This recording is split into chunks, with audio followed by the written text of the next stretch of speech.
السلام عليكم ورحمة الله. نحمده ونصلي على رسوله الكريم. أعوذ بالله من الشيطان الرجيم. بسم الله الرحمن الرحيم. কেমন আছেন আপনারা সবাই?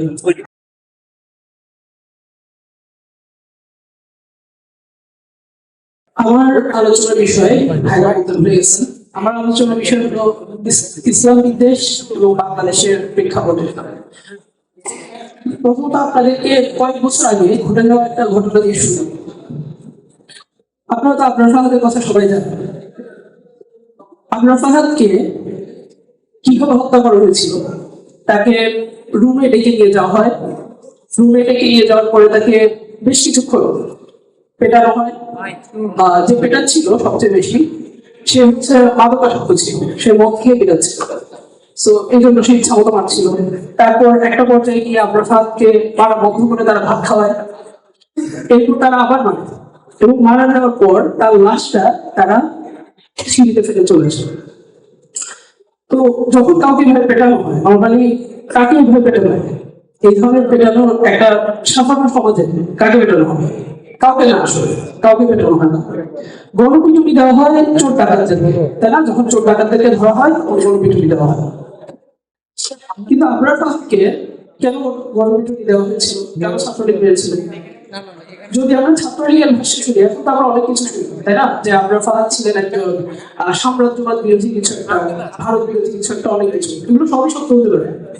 কিন্তু বেসিক যে কারণে আবরার ফাহাদকে তারা শিবির বলে ট্যাগ দেয়, সেটা হলো আবরার ফাহাদ সবাইকে সালাদের জন্য ডাকতেন। এই জন্য তারা সন্দেহ করে আবরার ফাহাদ শিবির। এবং শিবির যখন ভারতের বিরুদ্ধে কথা বলে, আপনি তো খুব নিশ্চয়ই ভারতের বিরুদ্ধে কথা বলতে পারবেন, তাই না? ফরজ বাজার ভারতের বিরুদ্ধে বলছে না, কেউ তাদেরকে ধরে পেটায়? বা আপনারা ক্যাম্পাসে কখনো ছাত্র ইউনিয়নকে পেটাতে দেখেছে? না। বাট একটা শিবির বা যে সালাদের জন্য ডাকে, একটা ছেলে কেন ভারতের বিরুদ্ধে কথা বলবে? এত আস্পর্ধা কেন? এই জন্য তাকে পিটিয়ে হত্যা করে। এবং একই ধরনের ঘটনা ঘটে জাহিদুল ইসলাম ভাইয়ের সাথে। কুয়েটের জাহিদুল ইসলাম ভাই, উনি বলেছিলেন যে উনি গণতন্ত্র চান না, উনি খিলাফা চান। উনি কিন্তু খিলাফার জন্য কোনো কাজ করছেন বা কোনো দলের সাথে আছেন তাও আমরা জানি। উনি খিলাফার জন্য কোথাও বোমাবাজি করেন, উনি কিছুই করেন। উনি শুধু বলছেন যে উনি খিলাফা চান, ইসলামের জায়গা থেকে উনি একটা পলিটিক্যাল অ্যাসপিরেশনের কথা বলছেন। তো সেই জায়গা থেকে যখন জাহিদুল ইসলাম এটা বলে, তখন জাহিদুল ইসলামকে তারা প্রায় 5-6 ঘন্টা ধরে পেটায় এবং পিটিয়ে তারা তাকে পুলিশের হাতে দিয়ে দেয়। সাপোজ জাহিদুল ইসলাম যদি মারা যেতেন, আজকে আমরা ফাহাদ মতো তাকে নিয়ে অনেক মানে শোভাযাত্রা করা হতো, মোমবাতি মিছিল করা হতো। কিন্তু যখন জাহিদুল ইসলাম মারা যাননি, ওনাকে ইচ্ছা মতো পেটানো হয়েছে, তখন তাকে নিয়ে এসব কিছু করা হচ্ছে। সো এখানে দুটো ঘটনাতেই আমরা একটা সিম্পল জিনিস দেখি। দুটো ঘটনাতেই ইসলামের ব্যাপারে, ইসলামে আপনার একটা পলিটিক্যাল অ্যাসপিরেশন, যে আপনি শরিয়ার জায়গা থেকে আপনার রাষ্ট্রটাকে কিভাবে দেখতে চান, বা ইসলামের বিভিন্ন প্র্যাকটিস যেমন সালাত বা এই ধরনের কিছু ব্যাপারে আমাদের সমাজ রাষ্ট্রের এক ধরনের বিতৃষ্ণা, বিদ্বেষ আছে। ইসলামের প্রতি আমাদের সমাজ ও রাষ্ট্রের একটা বিদ্বেষ আছে। আপনারা বলতে পারেন ওকে ফাইন, এটা তো ছাত্রলীগ করেছে, এটা তো সাধারণ মানুষ করে, তাই না? আপনারা যারা ভার্সিটিতে পড়বেন, আপনার কারা ভার্সিটিতে পড়বেন একটু হাত দেখেন তো। আচ্ছা, অনেক ভাই, মাশাআল্লাহ। আপনারা যারা ভার্সিটিতে পড়েন, হল আছে যাদের, আপনারা মোটামুটি জানেন গত 10-12 বছর ধরে হাসিনার আমলে ক্রমান্বয়ে নির্যাতনগুলো করা হয়, তাই না? আমাদের ভার্সিটিগুলোতে যারা সালাত পড়ে, যারা ইসলামিক, যারা শিবির প্রদান করে, তাদেরকে ইচ্ছা মতো পেটানো হয়, নির্যাতন করা হয়, ড্যাগ দেওয়া হয়। ওই যে চট্টগ্রাম কলেজ চিটাগাং মেডিকেলের এক ভাইকে জানতাম, উনি প্রতি সপ্তাহে ক্যাম্পাসে আসেন, ওনাকে পিটিয়ে হসপিটাল পাঠানো হয়, উনি আবার আসেন, আবার পেটানো হয়, ওনার এই অবস্থা। কারণ মেডিকেলে পড়ে, ওর আসতে হবে কলেজে। সো এই যে এই জিনিসটা কেমনে টিকে থাকে? ধরেন একটা ছেলেকে মারা হয়েছে, যে আবরার ফাহাদকে শহীদ করার পরে বুয়েটের সব ছেলেরা এক হয়ে গেছে এবং তারা ছাত্রলীগকে ক্যাম্পাস থেকে বের করে দিচ্ছে। কিন্তু আপনি মেরে ফেলা যাবেন, মেরে ফেলার এক পর্যন্ত আপনি পেটাতে পারবেন, সমস্যা নেই। মেরে ফেলার এক পর্যন্ত বুয়েটের ছাত্রলীগ শিবির ধরে ধরে পিটিয়েছিল, ওটা তো সমস্যা নেই। কিন্তু মেরে ফেলার সমস্যা, মেরে ফেলে বের করে দিব, ওই এভিডেন্স রাখাতে পারবেন, ঠিক আছে? আমাদের সমাজে এই যে ইসলাম বিদ্বেষের যে ধারণা, তসলিমা নাসরিন সবচেয়ে সুন্দর করে বলছে এই কথা, যে আপনার ফাহাদ সেটা একটু ধর্মাত্মক। তো তসলিমা নাসরিনের চিন্তায় আবরার ফাহাদ একজন ধর্মাত্ম। আবরার ফাহাদ মেডিকেল বুয়েটে পড়েও সে কেন একটা ধর্মাত্মের মতো চিন্তা করবে, বাট স্টিল তার বাঁচার অধিকার আছে। মানে আমি তার বৈষম্য স্বীকার করি না, আমি তাকে সমাজ বিচ্যুত একটা মানুষ মনে করি, কিন্তু স্টিল তার বাঁচার অধিকার আছে।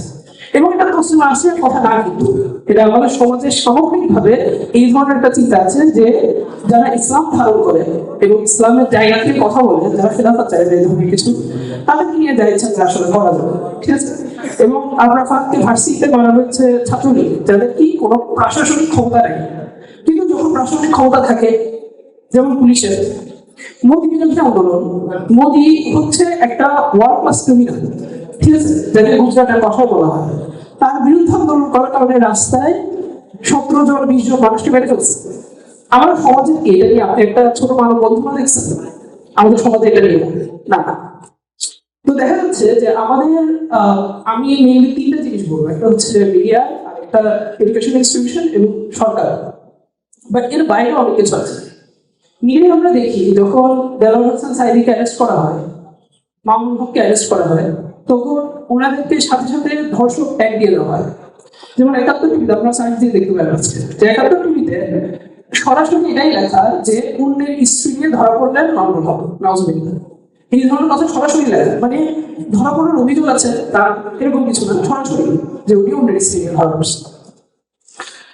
কিন্তু যখন সেই জিনিসটা আমরা দেখি যে রাজীব হায়দার, যে আল্লাহ রাসূলকে গালি দিয়েছিল, রাইট, যাকে প্রথম হত্যা করা হয়, তো রাজীব হায়দার যখন নিহত হয় তখন কি বলা হয় রাজীব হায়দারের ব্যাপারে, যে তার আল্লাহ রাসূলের বিরুদ্ধে বা ধর্ম অবমাননার অভিযোগ আছে, রাইট। অথচ এগুলো কিন্তু প্রুফ, এগুলো সবার সামনে ওপেন দিনে আলোর মতো, যে সে কি গালি দিয়েছে আল্লাহ রাসূলকে সাল্লাল্লাহু আলাইহি ওয়াসাল্লাম, কিন্তু এটা তার বিরুদ্ধে অভিযোগ আছে। কিন্তু যখন শারিয়া কবিরকে অ্যারেস্ট করা হয় তখন কি বলা হয়, বিশিষ্ট লেখক এবং গবেষক শারিয়া কবির, রাইট। মানে তার এই বিশিষ্টতা আসছে থেকে আমরা জানি না, আমরা জানি যে তাকে যদি বলা হতো যে বিশিষ্ট মুরগি ব্যবসায়ী তাহলে একটা কথা ছিল, না, বিশিষ্ট লেখক ও গবেষক, ঠিক আছে। কিন্তু যখন কাজী ইব্রাহিমকে অ্যারেস্ট করা হয়, কথিত বক্তা, অথচ শারিয়া কবির মানে তার পুরো জীবন চেষ্টা করে কোনো করতে পারবে না কাজী ইব্রাহিমের আলোচনা যতটুকু শুনে, কিন্তু কাজী ইব্রাহিম অনেক কথিত বক্তা। যখন 5ই মে 2013 সালের 5ই মে কতজন শহীদ হয়েছে আমরা নিশ্চিত হিসাবটা জানি না, কিন্তু আমরা জানি যে 1,48,000 নাম বুলেট ফায়ার হয়েছে সেদিন। এই 1,48,000 বুলেট ফায়ার হয়েছিল, এই জিনিসটা নিয়ে কথা নাই। কথা কি, হেফাজতে ইসলাম গাছ কেটে ফেলেছে, হেফাজতে ইসলাম অফিস পুড়িয়ে দিয়েছে, কিন্তু সাধারণ মানুষের উপরে যে 1,48,000 গুলি চালানো হয় এটা নিয়ে কোনো কথা নেই আমাদের মিডিয়াগুলোতে। ঠিক সেই মোদী বিরোধী আন্দোলনের সময় শিক্ষা ব্যবস্থা, তারা তো আসলে এক কাঠি উপরে আমাদের শিক্ষা ব্যবস্থা। শিক্ষা ব্যবস্থা হচ্ছে একদম ছাত্রলীগ থেকে নিয়ে, শিক্ষক থেকে নিয়ে, বিশ্ববিদ্যালয় প্রশাসন থেকে নিয়ে সবাই মিলে যেন সবাই মিলে চেষ্টা করে ইসলামটাকে বের করে দিতে বিশ্ববিদ্যালয় থেকে।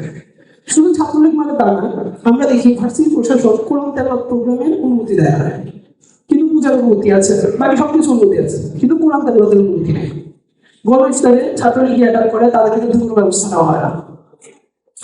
সো এইটা আমরা দেখছি যে এটা ভার্সিটি প্রশাসনের যেমন, ছাত্রলীগের যেমন, এট দ্য সেম টাইম ক্লাসে নিকাব পড়া যে ভাই বোনরা, নিকাব পড়া যে বোনেরা আছে, দাড়িওয়ালা যে ভাইরা আছে, তাদেরকে কি করা হয়, ক্লাস থেকে বের করে দেওয়া হয়।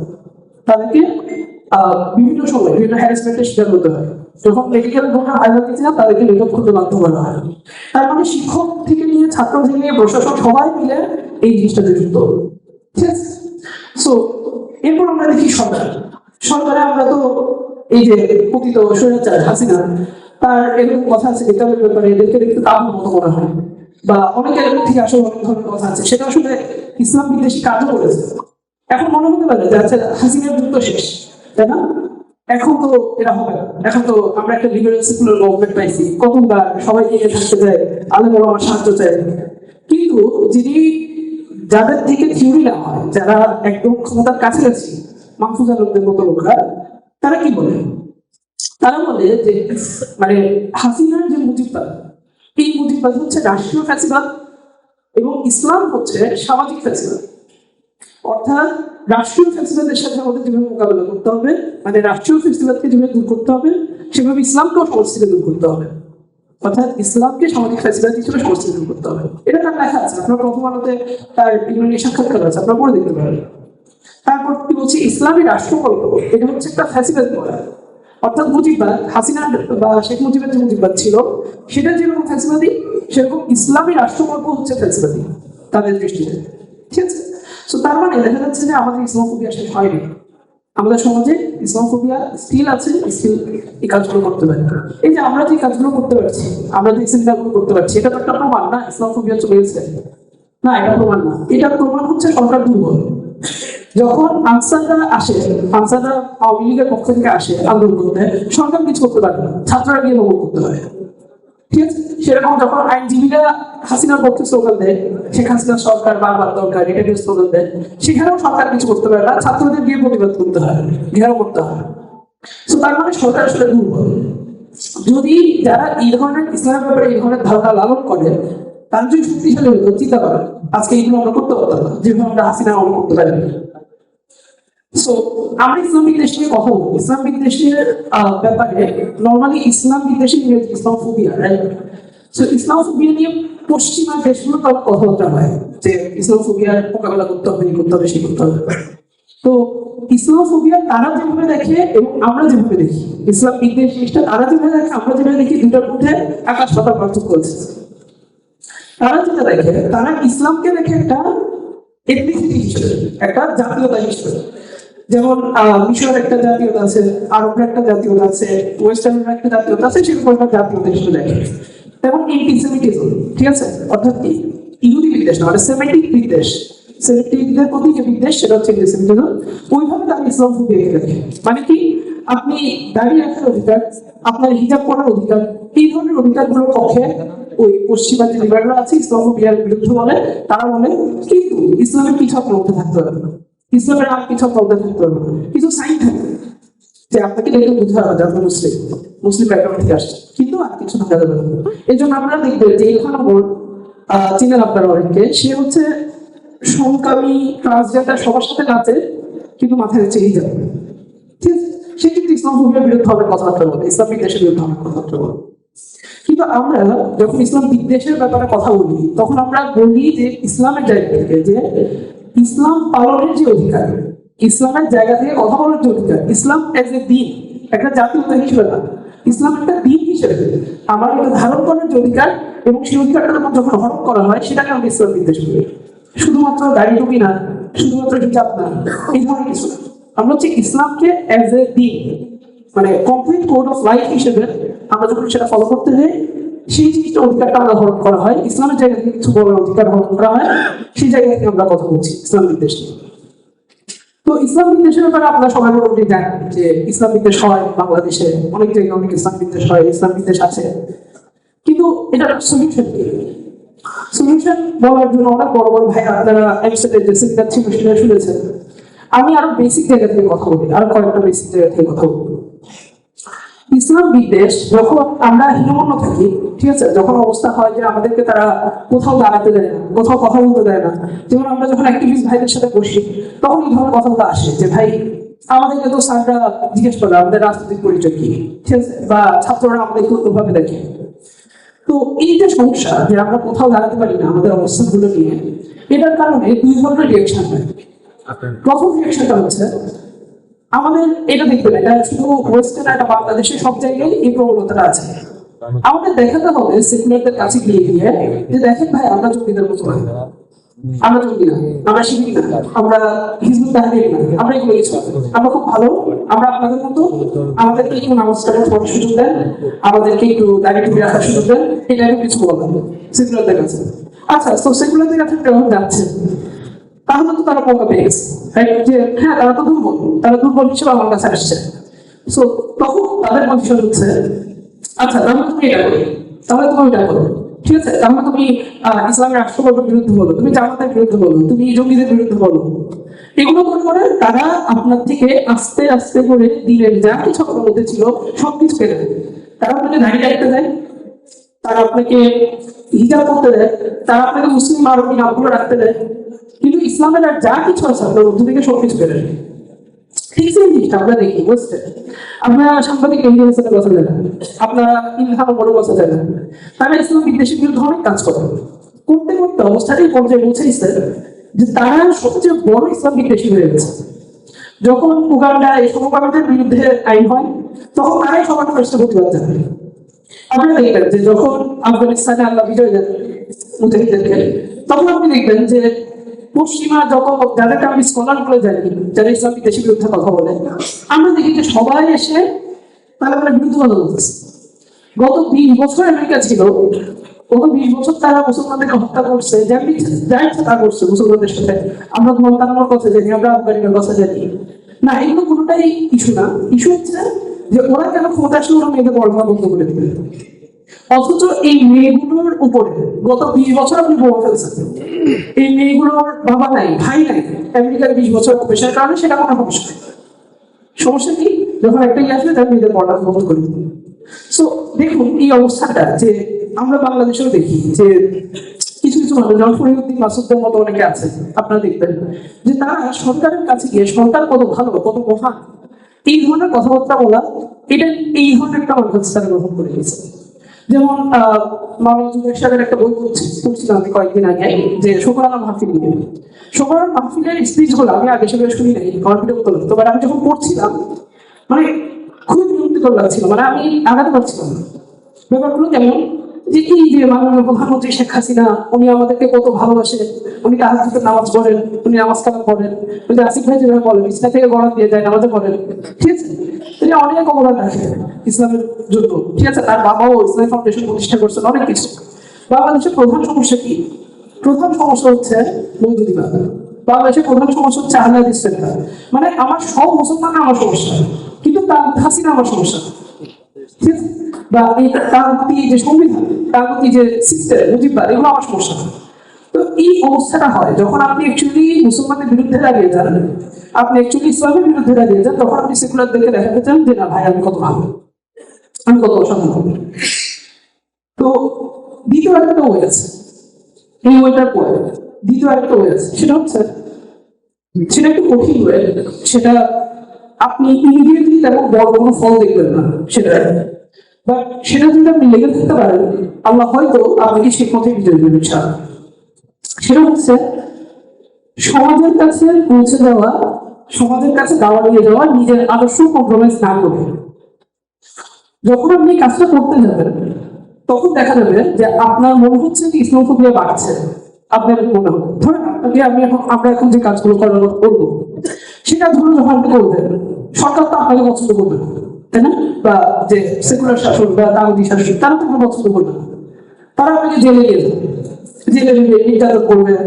আপনার মনে হবে যে ভ্যালটা আগেই ভালো ছিল, তাই না?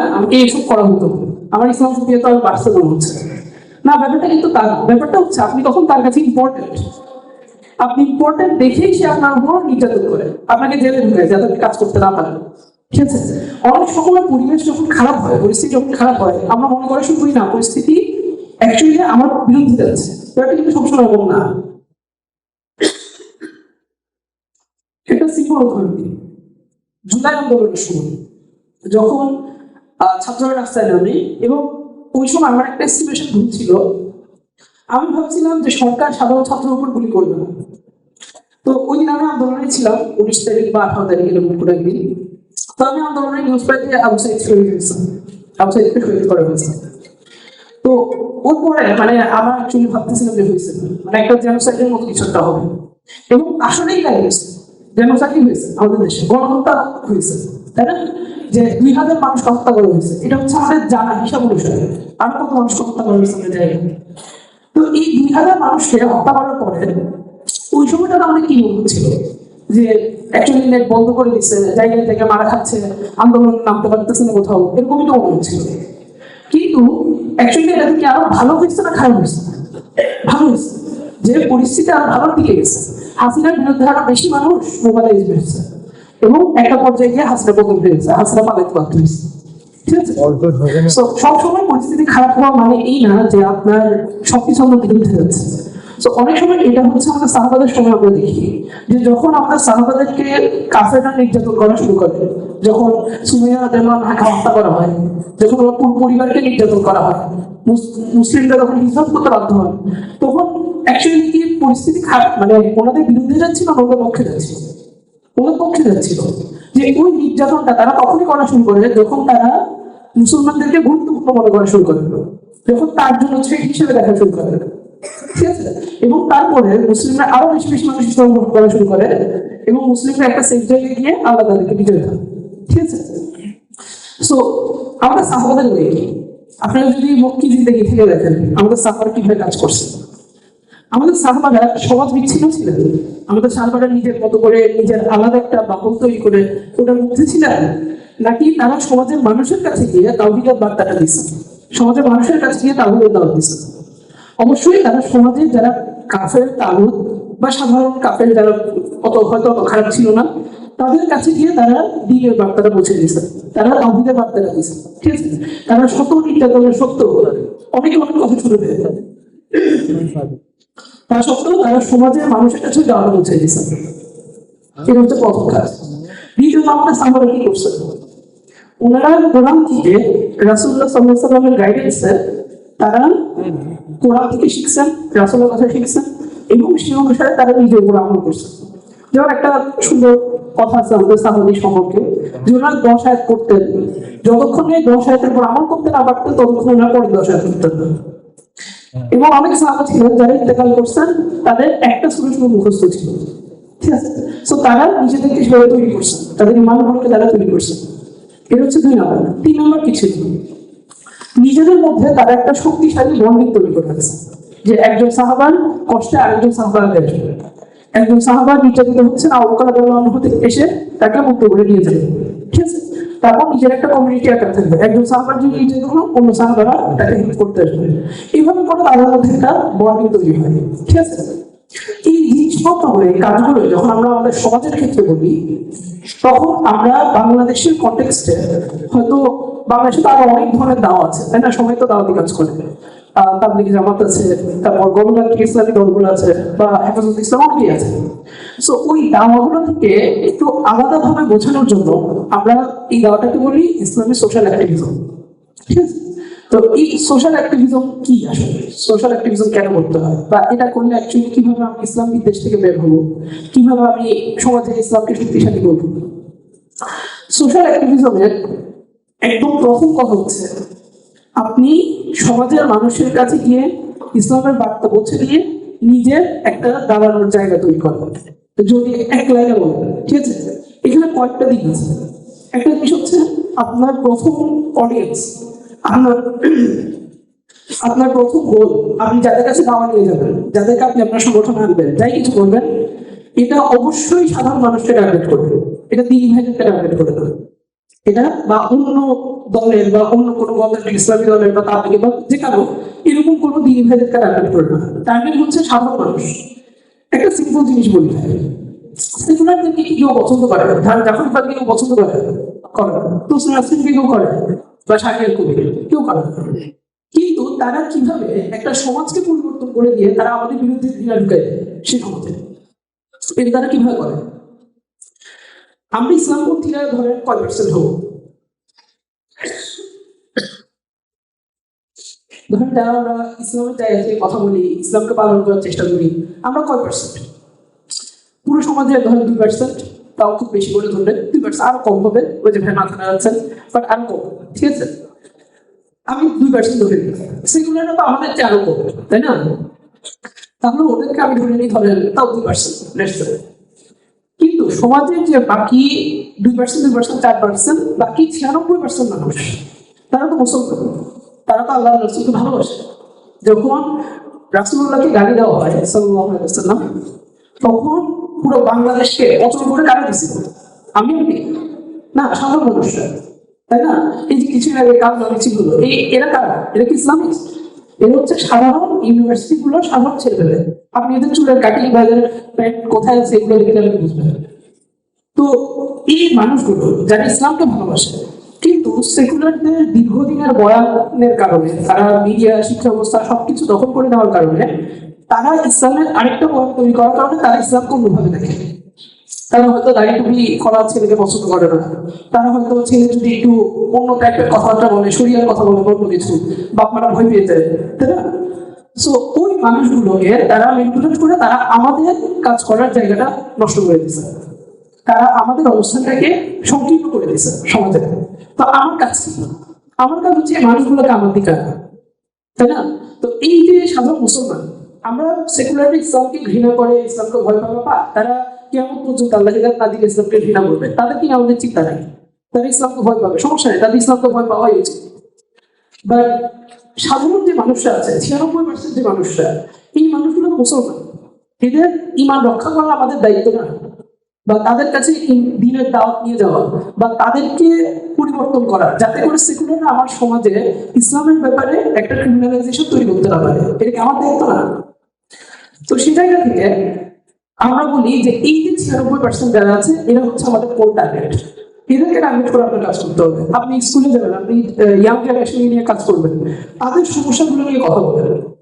আপনি হানাফি হলে আপনার সালাফি মসজিদে গিয়ে বলার দরকার নেই যে হাত কোথায় রাখতে হবে, বা আপনি সালাফি হলে সহিহ আকীদা দাও দিতে না হানাফি মসজিদে দেওয়ার দরকার নেই।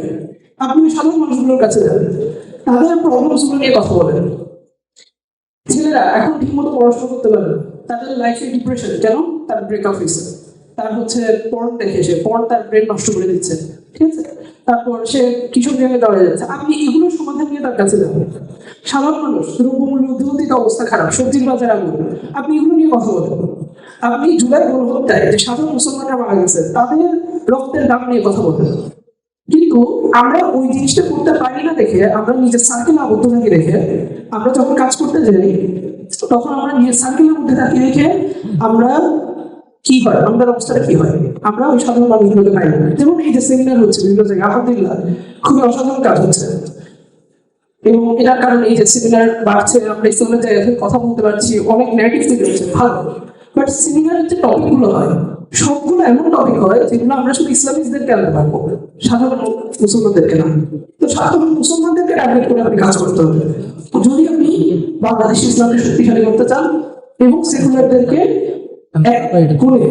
কোণঠাসা করে দিতে চান।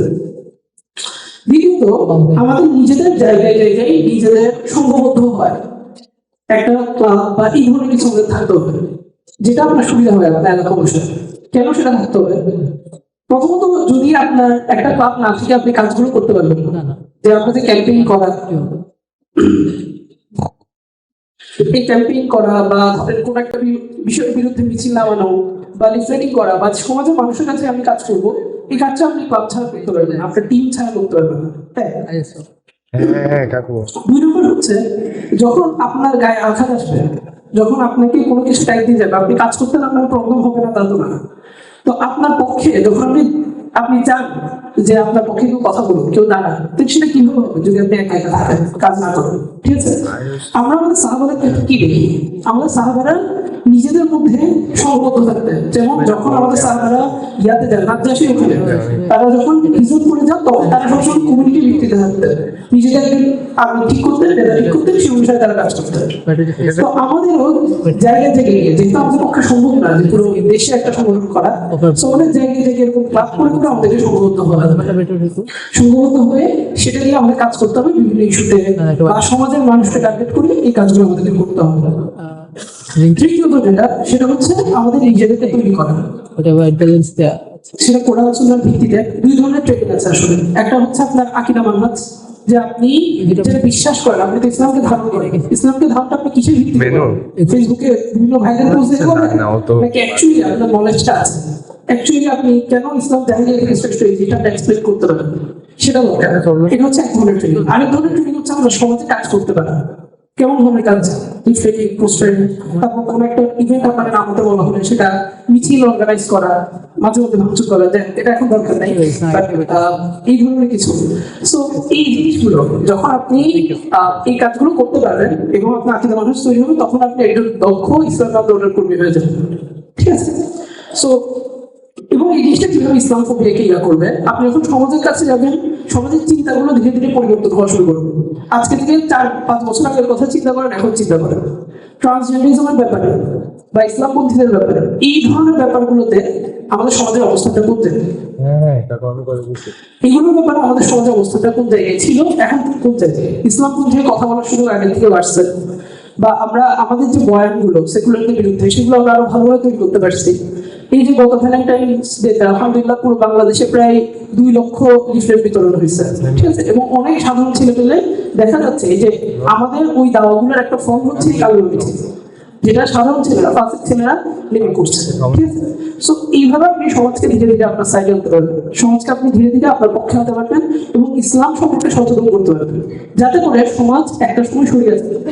এখন মানুষ কি চায়, এখন আপনি একটা রিক্সাওয়ালাকে বলেন যে প্রবলেম কি ভাই, কেমনে সলিউশন হবে, বলছে ভাই আমার ভোটাধিকার লাগবে। কিন্তু ভাই আপনি 50 বছর ধরে ভোট দিচ্ছেন, আপনার ভাগ্যে চেঞ্জ হয়, কিন্তু আপনি মনে করেন যে না আবার ভোট দিতে পারলে আপনার ভাগ্য চেঞ্জ হয়ে যাবে। সো এটা কারণ কারণ হচ্ছে মিডিয়া শিক্ষা ব্যবস্থার মাধ্যমে তারা এমনভাবে আমাদেরকে প্রেজেন্ট করছে যে সহি গণতন্ত্রের সমাধান, সেই জায়গায় আমাদের সমাজে ওটা রিপ্লেস করে প্রতিষ্ঠা করতে হবে শরিয়ার সমাধান, ঠিক আছে, এবং ওইটার জন্য আমাদের ইসলাম সোশ্যাল অ্যাক্টিভিজমটা গুরুত্বপূর্ণ। তো আলোচনা আমি শেষ করি, ফাইনাল একটা কথা বললেন, সেটা হচ্ছে ভাই সেকুলাররা বা কাফেররা বা যারা আছে তারা আমাকে আপনাকে কখনো পছন্দ করবে না। আপনি যখন যাবেন তারা আপনার সাথে পোলাইটনেসে হাত হাত মেলাবে, আপনার খোঁজ খবর নিবে, বাট হয়তো আপনার বউ বাচ্চার কথা জিজ্ঞেস করবে, কিন্তু তারা কখনো আপনাকে গ্রহণ করে নেবে না। যেমন নফেলের কথা যদি বলি, সাবেক শিক্ষামন্ত্রী নফেল, আমাদের ওলামায়ে কেরাম তার কাছে গেছেন, যাওয়ার পরে নফেল তো হ্যাঁ আমি 100% বুঝছি, সবকিছু বুঝছি, ট্রান্সজেন্ডারিজম খারাপ, সব মানে ট্রান্সজেন্ডারিজম হচ্ছে সমগ্র সেই সব বুঝছি, কিন্তু ওই মিটিংটা 2 দিন পরে তার কথা কি যে ওলামায়ে কেরাম কেন শিক্ষা ব্যবস্থা নিয়ে কথা বলবে, এটা তাদের সমস্যা না, তারা তো এগুলো করে না। ট্রান্সজেন্ডারদের অধিকার আছে আমাদের সমাজে, এটা ইসরায়েলের মতো এই ধরনের কথাবার্তা।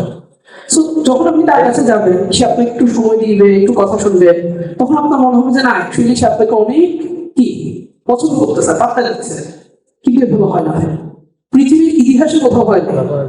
সেটা আপনাকে আপনি যখন আপনাকে গালিগালাজ করবে না, তাই না, অবশ্যই, বাট সে কখনো আপনাকে নাম তথ্যে গ্রহণ করবে না, আপনাকে দাঁড়ানোর জায়গা দেবে। তো সেই জায়গা থেকে আমাদের নিজেদের জায়গা নিজেদের দাঁড় করাতে হবে, যেভাবে আপনি সাহায্য করছেন। আজকে সেকুলারদের সাথে মিশে যাওয়ার কারণে আমরা আমাদের ভাইদেরকে আমাদের অপর ভাইদেরকে আমরা বিভিন্ন নামে আখ্যা দিই, সন্ত্রাসী, জঙ্গি, শিবির বা অনেক কিছু আছে যেগুলো আমরা বলি।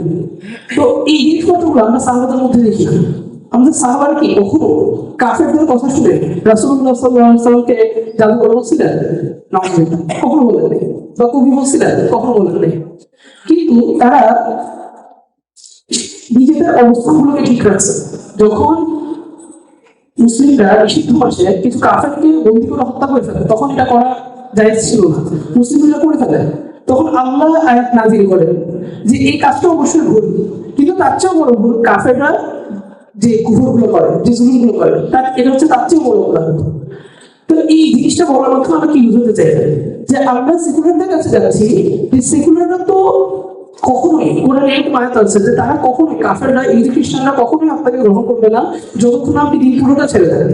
এবং এটা বাস্তব উদাহরণ আমরা দেখি ওয়েস্টে, আমাদের দেশে যারা সরকারের সাথে নেগোসিয়েশনে যায়, নেগোসিয়েশন প্রবলেম না, বাট ব্যাকডোর নেগোসিয়েশন প্রবলেম। যখন আপনি দিনকে ছেড়ে দেবেন, যখন আপনি মুসলিমদের বিরুদ্ধে যাবেন, আপনি সরকারকে নিজেকে ভালো দেখানোর জন্য, তখন সেই জিনিসপত্রগুলো খারাপ, এবং এই জিনিসটা কখনো সাকসেসফুল হয়নি এবং ভবিষ্যতে হবে না, কারণ এটা দুনিয়ার ছিল না।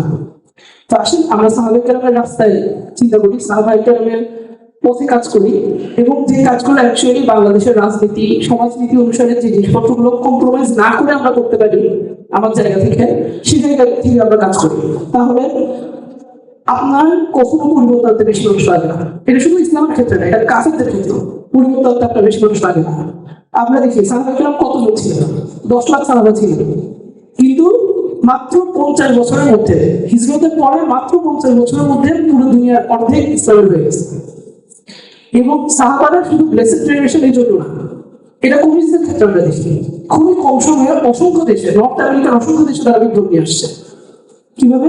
কারণ আপনার কাজে দুনিয়ার কিছু চিন্তা আছে, সেখানে কম্প্রোমাইজ থাকে, সেখানে আপোষ থাকে, সেখানে কাফেরদেরকে অনুসরণ করা যায়, সেখানে সাহাবাদের রাস্তা ফলো করার ওয়ে আছে। আজকে এই পর্যন্তই, অনেক এগুলোর কথা বলছি কারণ আমাকে 2 না 3 ঘন্টা আগে জানানো হয়েছে স্পিচের কথাটা। সো সবাই দোয়া করবেন। এবং আল্লাহ যাতে আমাদেরকে সাহাবায়ে কেরামের পথে চলার তৌফিক দান করেন। সুবহানাল্লাহি ওয়া বিহামদিহি, আস্তাগফিরুল্লাহ ওয়া আতুবু ইলাইহি। আসসালামু আলাইকুম ওয়া রাহমাতুল্লাহ।